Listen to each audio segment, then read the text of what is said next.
কাতলা মাছ ভেজে নিচ্ছি। মাছগুলো আমি উল্টে দেবো এইভাবে।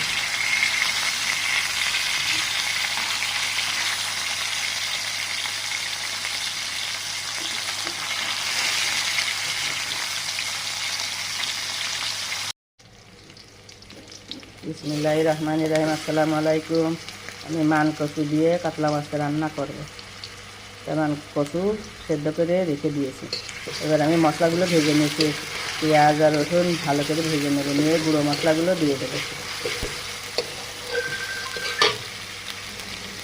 এই যে গুঁড়ো মশলাগুলো সব দিয়ে দিলাম, ঝাল, হলুদ, ধনে, জিরে, গোলমরিচ মিশি সব দিয়ে এবার মশলাটা ভালো করে ভেজে নেব।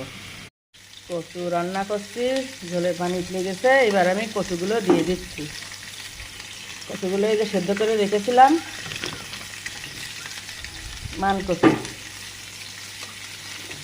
কে কে পছন্দ করেন কচু? মান কচু আমার খুব পছন্দ। কাতলা মাছ দিয়ে রান্না করব। কাতলা মাছ ভেজে নিচ্ছি। কচু হয়ে গেছে, এবার আমি ভেজে রাখা মাছগুলো দিয়ে দিচ্ছি।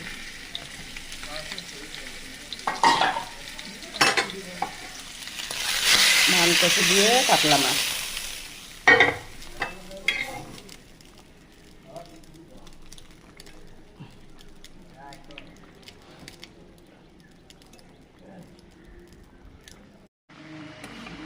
মান কচু আর কাতলা মাছ রান্নাটা আমার হয়ে গেছে। রান্নাটা কেমন হলো কমেন্টে সবাই জানাবেন। সবাই একটু লাইক, কমেন্ট, শেয়ার করবেন। আর ইউটিউবে যারা দেখবেন তারা একটু সাবস্ক্রাইব করে দেবেন। সান্তাস মিনি কিচেন বলে আমার একটা পেজ আছে, ফেসবুকেও সান্তাস মিনি কিচেন পেজ। আল্লাহ হাফেজ।